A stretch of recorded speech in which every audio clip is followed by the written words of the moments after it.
Thanks, Sally. Right, pests and natural enemies. Talk a little bit about natural enemies. Lessons from a wet year, in season and out. Often what we look at in the lead up to the season, as Ian rightly pointed out as well, is actually what happened in the few months in the lead up to. We have some migratory pests such as native budworm, which come from the northeastern pastoral areas in their annual migratory flight. Very important, major pest. When they come in and what sort of numbers come in has a large effect on what happens to us. And so this summer rainfall, they're actually out there at this time of the year feeding on native daisies in bushes and things, and then they make their migratory flight. So I'll talk a little bit about that. So we have pests coming in from the northeastern pastoral areas, and we have resident pests in our grain belt. So with Northam as just an example of what happened this year, we have the blue peaks are the rainfall events, and we have, and this is the DPIRD soil water tool. In the green, we have the cumulative soil moisture as sort of according to this model. So good soil moisture in Northam as an example. So we had this big trigger for Greenbridge, not so much prior to that sort of January, February, but certainly this early March event triggered a lot. So there was some things we could expect, I think. But then leading that into autumn crops, we wanted to keep a close eye on what was happening there. And so we had what this model was saying, the break of season at Northam at least, another very big rainfall event. So that was good. But what was quite different this year from previous years is we had many, many rainfall events. So it's one thing that's cumulative, that's nice. But the many rainfall events caused a number of things. For one thing, I had a oat aphid trial at Northam with UWA, and we just could not infest that wheat with oat aphids. So we tried 3 times, and the rainfall events just really hammered them. There was also a lot of wind, so that certainly has an effect.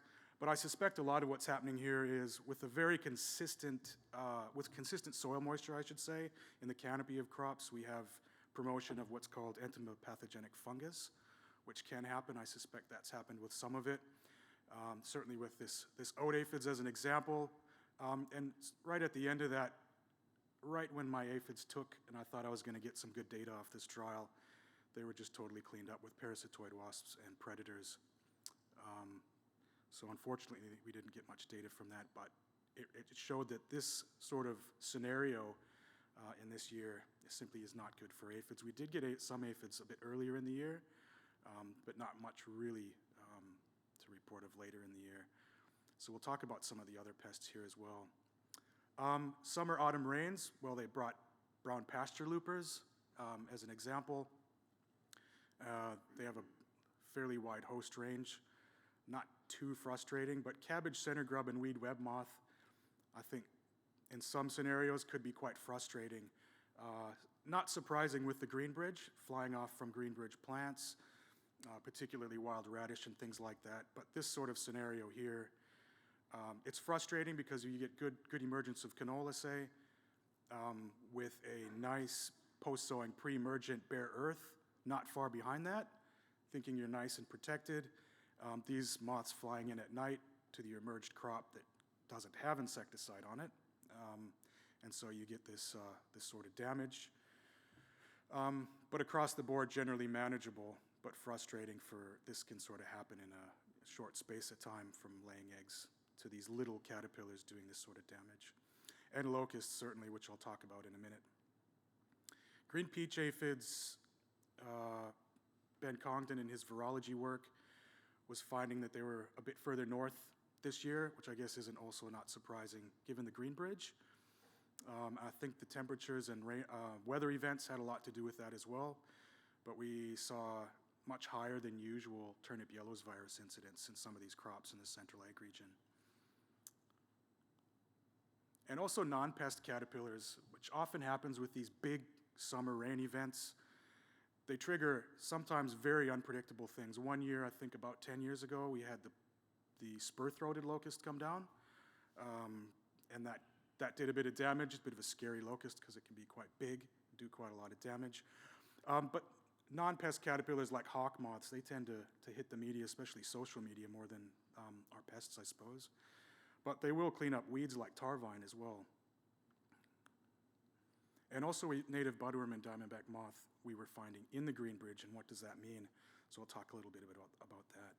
So this is the second year as part of a GRDC project, the second full year, I should say, looking at Green Bridge, the Brassicas in the Green Bridge, what are those species, and whether diamondback moth is resident in there, and then what that means leading up in each port zone to those crops.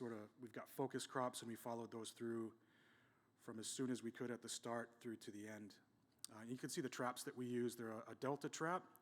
DBM don't respond well to the native budworm bucket type traps, so we use these, and a species-specific pheromone lure.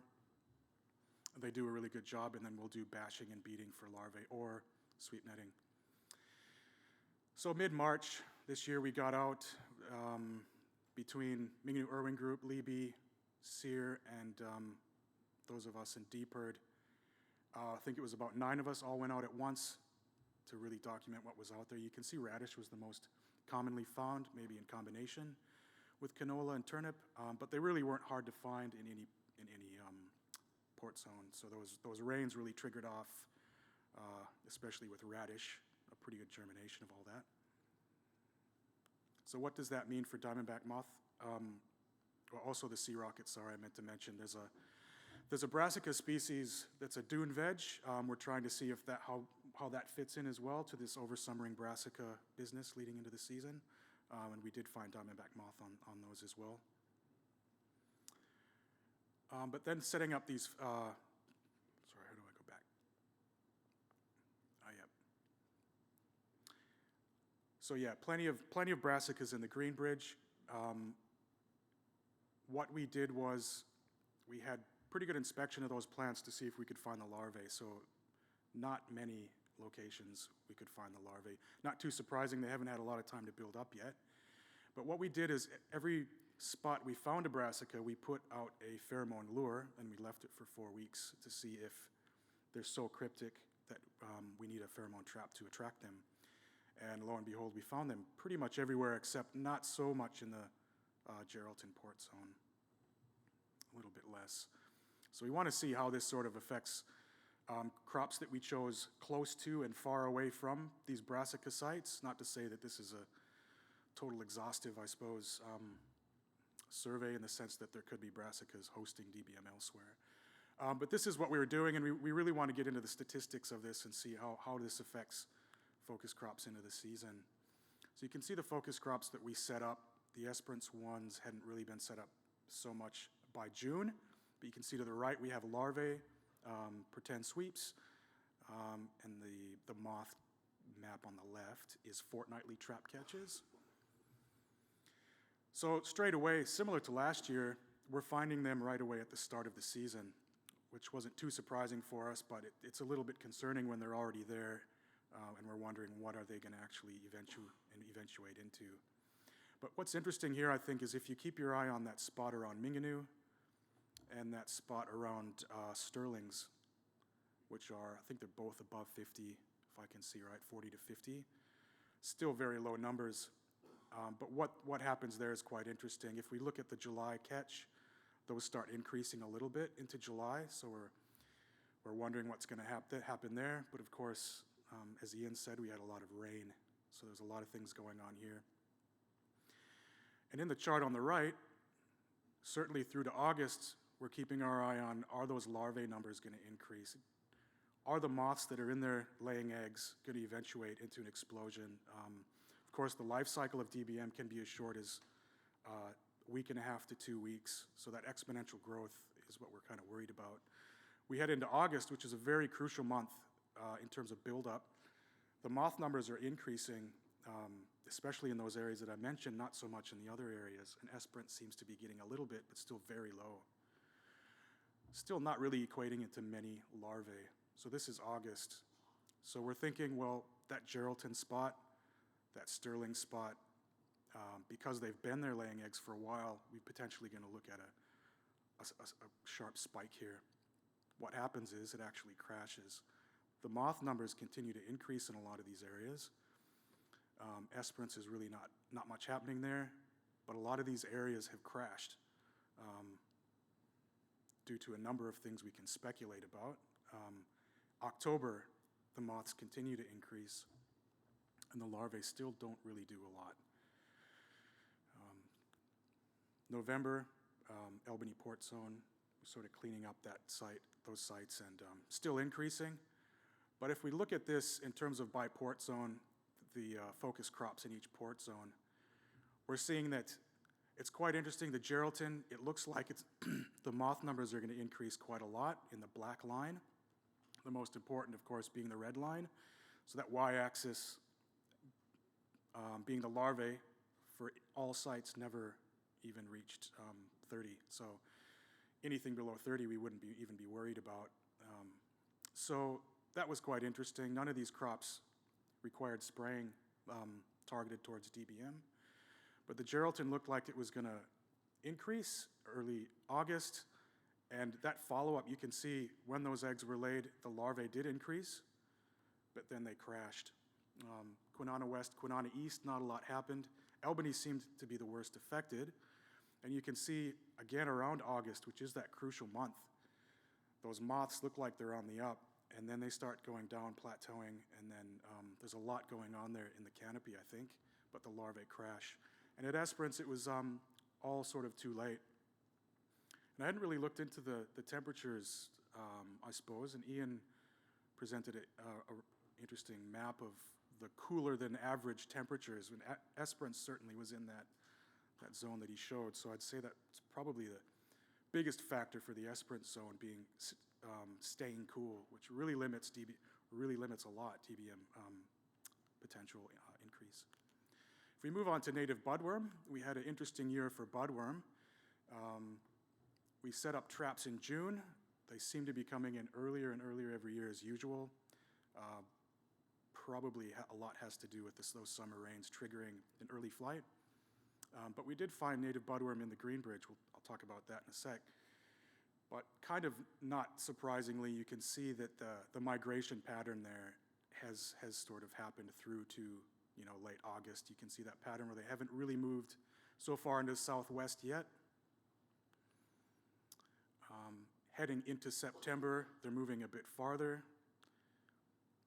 Into October, they've made it through to the southwest, and it's kind of all fizzled out by the end of October, which is interesting. There's a lot of traps not getting any moths there at all. But if you look at the sort of numbers there according to the legend, some of those areas, particularly Meriden, got stung a little bit there in August, September. There's a lot of moths there still, not massive amounts, but still significant amounts. They're in there, they're laying eggs in these crops. But what really happened was not a real big event in terms of eventuating into caterpillars. So we were finding these in our Greenbridge surveys, thinking, well, this maybe not so much with native budworm because they will inevitably have their migratory flight, but diamondback moth, we're finding these in the Greenbridge. What does this mean?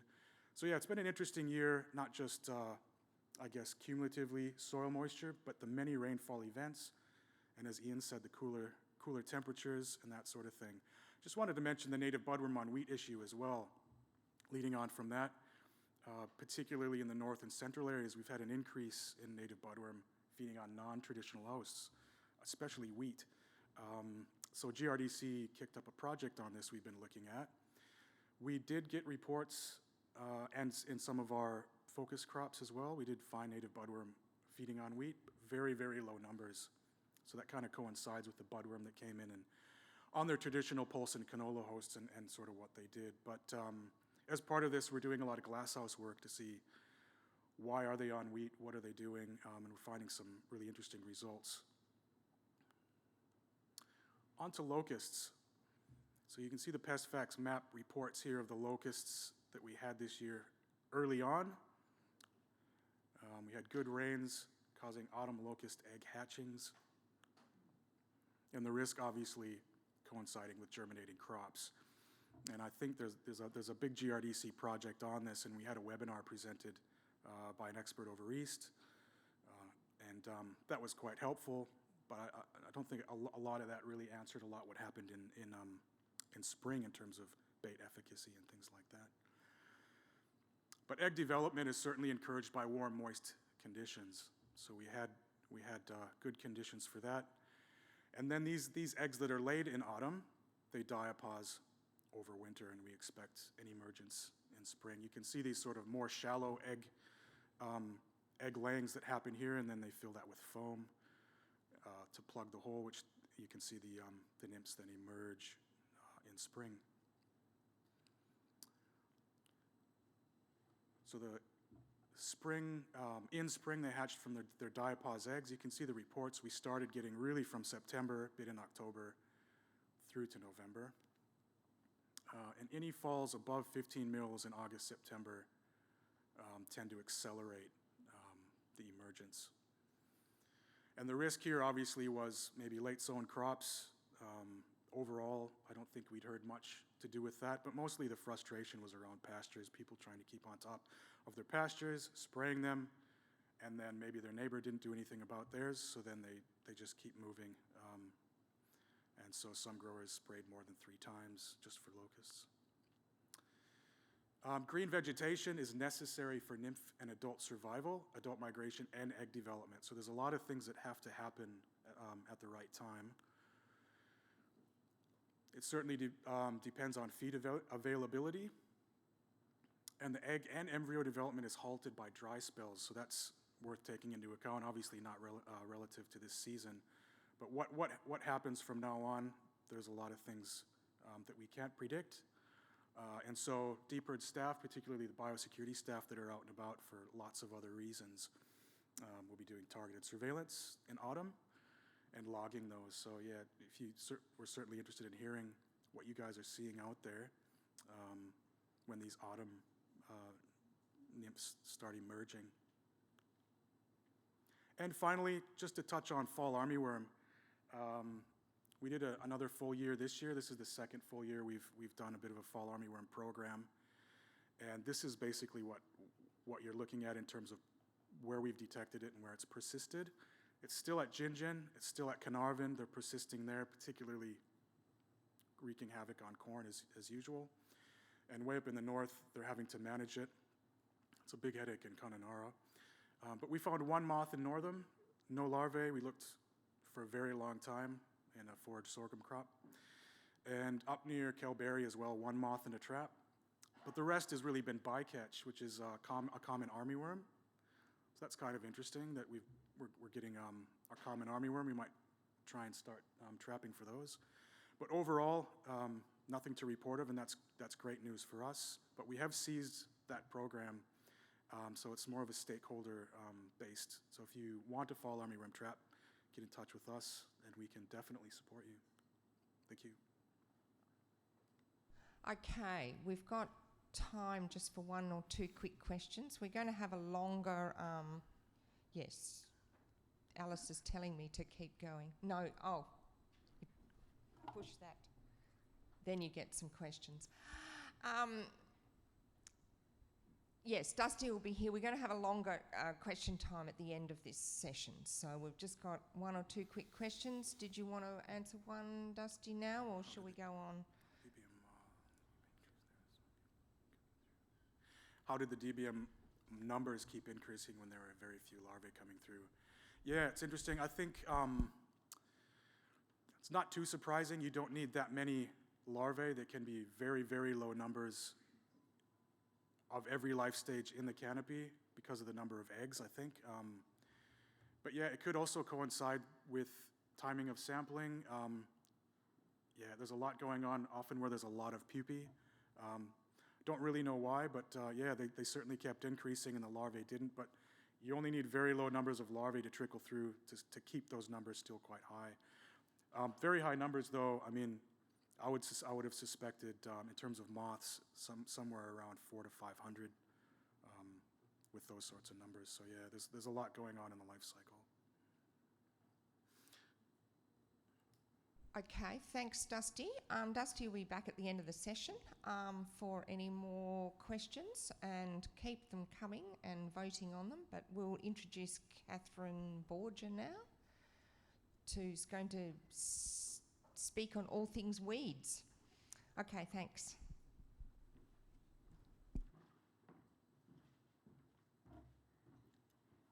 Hi everyone, not all things weeds, just 10 minutes of things weeds. What were the weed control issues this year? Well, as Dion said, really good opportunity for knockdowns over summer and even double knocks before the crop. There were a few supply issues with product. Everyone wasn't expecting to spray quite as much as they did. In crop, it was really hard to spray if you kept getting bogged. We got bogged down at Williams. We weren't in the crop, we stayed on the track. It's just the track was a bit soupy.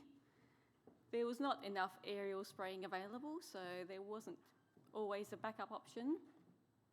What we did see repeatedly was that weeds recover from waterlogging, increased pests, just about anything better than the crop does. I was at a site with Sarah Collins and she was pulling up a ryegrass to look for root disease, and the ryegrass roots were just a gungy brown solid mass. And she said, "Catherine, what do healthy weed roots look like?" I said, "Well, they'd be white and feathery like healthy crop roots." "But this is just all disease." "Yep." "But the weed looks okay." "Yep." And we also saw a lot of unusual species this year. Double knock herbicides. These are photos from Ben Wisson from a really good trial. Ben looks worried. It's okay. It was a great trial. Ben got fantastic barley grass control, really good 3-year data set. But what we saw a few times this year was that double knocks are just expensive. This is quite an extreme example, but you can see at the top was Ben's early sowing, which looks great, and Ben's late sowing, which just didn't come up. It was cold and wet. And down the bottom is the same trial from the opposite end, so you can see that late crop just didn't have a chance to recover. Really good weed control, not a single barley grass in it. But yeah, we started recommending double knocks 20 years ago when I started this, and 20 years ago it was double knocks, what a great idea. Then it was double knocks, good if seasonal conditions allow it.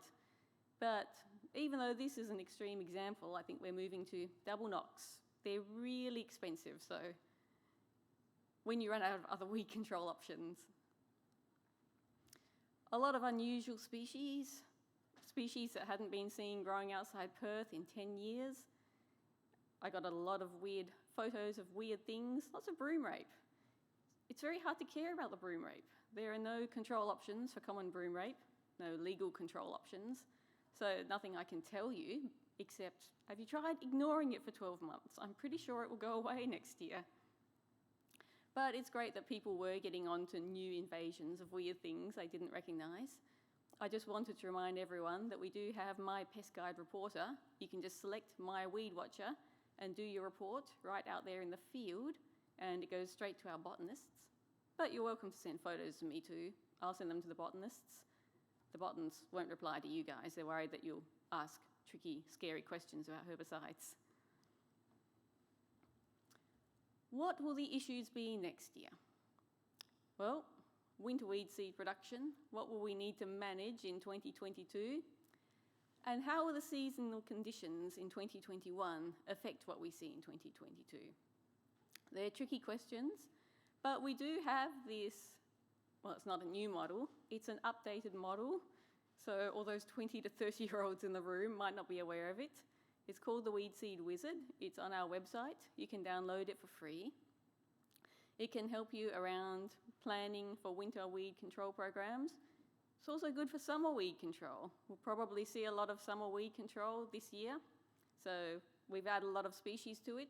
Caltrop, Afghan melon, they're all in the model now, and you can have a play around and see what's going to work best in different fields.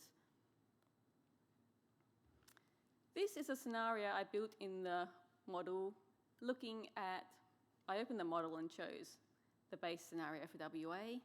Then I upgraded it to Katanning in 2021, so using the Katanning weather. The weeds in the model were ryegrass and radish. That's the strength of the model. You can have half a dozen weeds in there. You don't have to manage one weed at a time, because that's not usually what we're doing.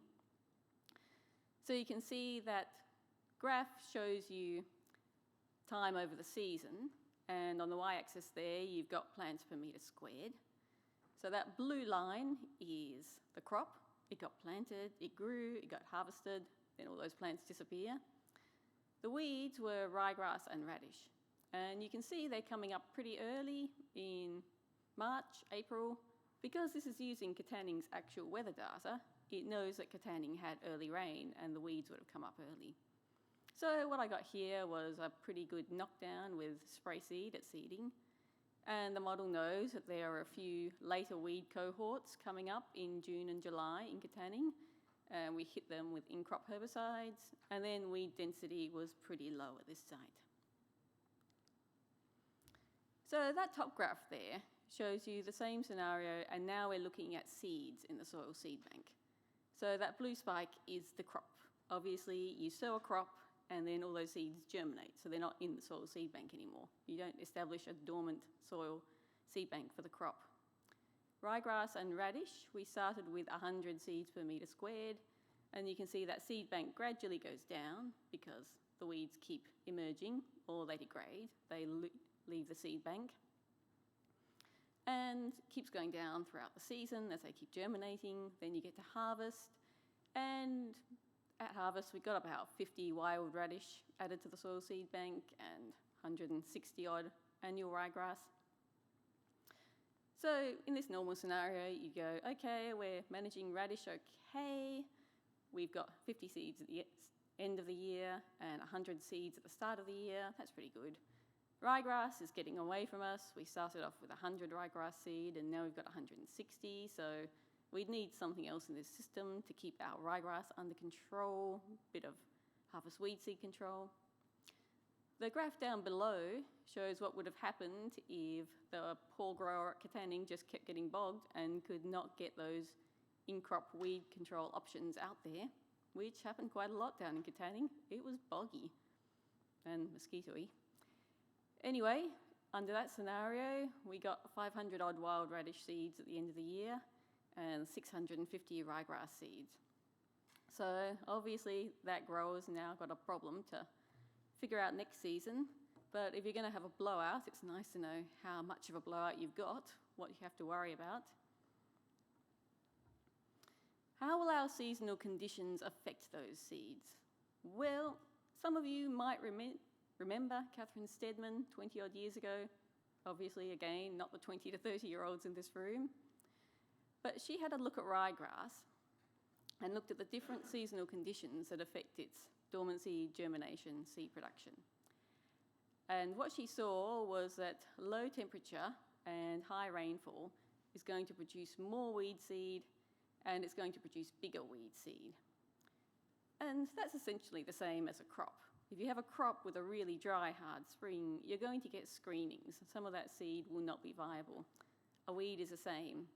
In dry conditions, you get more screenings in viable seed. In nice wet conditions, you get really big healthy seed, and those seeds are going to produce seedlings with more early vigour than usual.